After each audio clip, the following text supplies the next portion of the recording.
আমার পাশে একজন আপু দাঁড়িয়ে আছেন, তিনি কিন্তু একজন কন্টেন্ট ক্রিয়েটর, অর্থাৎ তিনি ফেসবুক টিকটক প্ল্যাটফর্মে রেগুলার ভিডিও পোস্ট করে যাচ্ছেন। সেগুলো হয়তো বা বিনোদনমূলক, অনেক সময় তিনি মানবতার কাজও করে যাচ্ছেন। তো সব মিলে বিভিন্ন ধরনের ভিডিও তিনি করে যাচ্ছেন। তো তার মুখ থেকে শুনতে চাই যে আমি যে স্পোকেন ইংলিশ নিয়ে কাজ করতেছি, সেক্ষেত্রে হয়তো বা আমার ভিডিও দেখে থাকতে পারেন।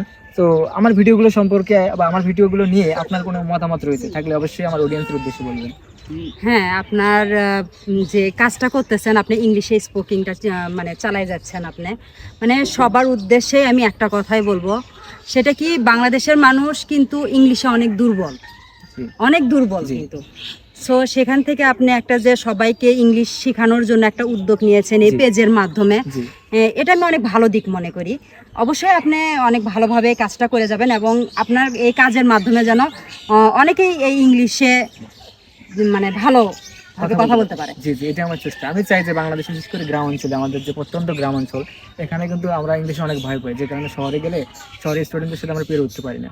তো এই জন্য আমি চাই আমাদের গ্রাম অঞ্চলের শিক্ষার্থী যেগুলো রয়েছে, তারা তো সুবিধা বঞ্চিত, হ্যাঁ। তারা এরকম সুবিধা পায় না বা এরকম ভালো মানে টিচার পায় না, যে কারণে আমরা অনলাইন প্ল্যাটফর্মের মাধ্যমে সবার কাছে ইংলিশের যে মেসেজটা বা ইংলিশের যে গুরুত্বপূর্ণ দিকগুলো রয়েছে সেগুলো তাদের সামনে তুলে ধরতে পারি এবং তাদেরকে গাইড করে তাদেরকে স্পোকেন ইংলিশে দক্ষ করতে পারবো।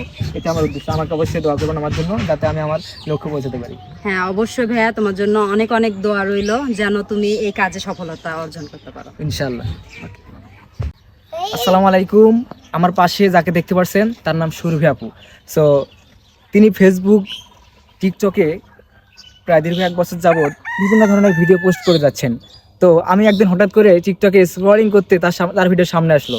একই সাথে আমি অন্য কারো পেজেও তার ভিডিওগুলো দেখলাম, দেখে ভালো লাগলো অনেক। তবে কখনো জানতাম না যে তিনি আমার এলাকার বা আমার এলাকায় তিনি থাকেন। সো এটা যখন জানলাম যে আসলে তিনি আমার এলাকার এবং আমার বাসার পাশে তিনি বসবাস করতেছেন, তো সেটা শুনে আমি খুবই হতবাক বা আশ্চর্য হলাম।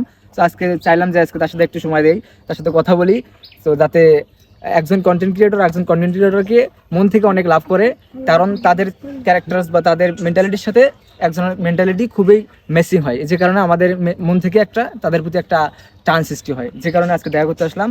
তো সুরভি আপু সম্পর্কে কিছু তথ্য আপনাদেরকে দিব। তিনি আসলে কি টাইপের ভিডিও করেন এবং কেন তিনি এইদিকে ঝুঁকে পড়লেন, এইদিকে ভিডিও করতেছেন, বা কেন তিনি ফেসবুকে বা টিকটকে ভিডিও করতেছেন, আপনার গল্পটা একটু সংক্ষেপে বলবেন।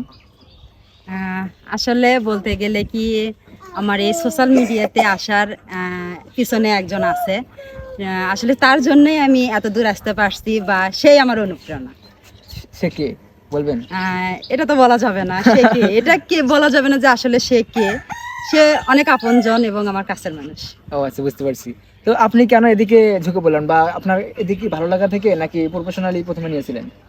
না, প্রফেশনালি নেই নাই, প্রথমে একটু ভালো লাগা কাজ করছে, কাজ করার থেকেই এত দূর পর্যন্ত আর কি ভালো লাগা। এখন এখন মানে এই জায়গা পর্যন্ত আসতে আপনার কি কোনো সমালোচনা বা আপনাকে নিয়ে অনেক আলোচনা সমালোচনা হয়েছিল বা কোনো বাধা বিপত্তি এসেছিল, এগুলো একটু যদি বলতেন।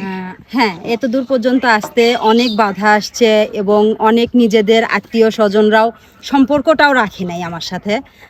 সো এক দিক দিয়ে অনেকটা খারাপ লাগে, আবার এই দিক দিয়ে দেখে অনেকটা ভালো লাগে যে আমাকে অনেকেই ভালোবাসে, বা আমার জন্য মানে আমার সাথে দেখা করার জন্য অনেকে অনেক জায়গা থেকে আসতেছে এবং সোশ্যাল মিডিয়াতে এসে আমি অনেকটা ভালোবাসা পাইছি। এখন তো আপনি একটা মোটামুটি এস্টাবলিশ বা সাকসেসফুল, তো সেক্ষেত্রে এখন কি আপনাদের রিলেটিভস বা আত্মীয় স্বজনদের মধ্যে কেমন রেসপন্স আপনাকে নিয়ে? এখন আমাকে নিয়ে এরকম রেসপন্স যে আমি আসলে বাংলাদেশে বসে থেকে বিদেশি ডলার ইনকাম করতেছি। হ্যাঁ।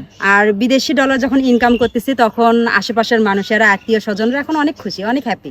এইটাই বাস্তবতা, দিস ইজ দ্য রিয়ালিটি। যখন মানুষ ফাইন্যান্সিয়াল সাপোর্ট পায় বা অর্থনৈতিকভাবে নিজেকে ডেভেলপ করতে পারে, তখন সব আত্মীয় স্বজন কাছে আসে। তাছাড়া যখন দুঃসময়ে কেউ কাছে থাকতে চায় না, তার দৃষ্টান্ত এক্সাম্পল কিন্তু আমার আপু, সুরভি আপু। তো তার জন্য অনেক অনেক শুভকামনা। আপনার পেজের নাম যদি বলতেন। জি, আমার পেজের নাম হচ্ছে সুরভি 99, আর আরেকটা পেজ আছে সেটার নাম হচ্ছে টপ 10 সুরভি। আপনাকে অনেক অনেক ধন্যবাদ। অবশ্যই সুরভি আপুর ভিডিওগুলো দেখে আসবেন, যদি ভালো লাগে অবশ্যই সেখানে লাইক কমেন্ট করে তার সম্পর্কে কিছু লিখে দিয়ে আসবেন। ধন্যবাদ আপু। ধন্যবাদ।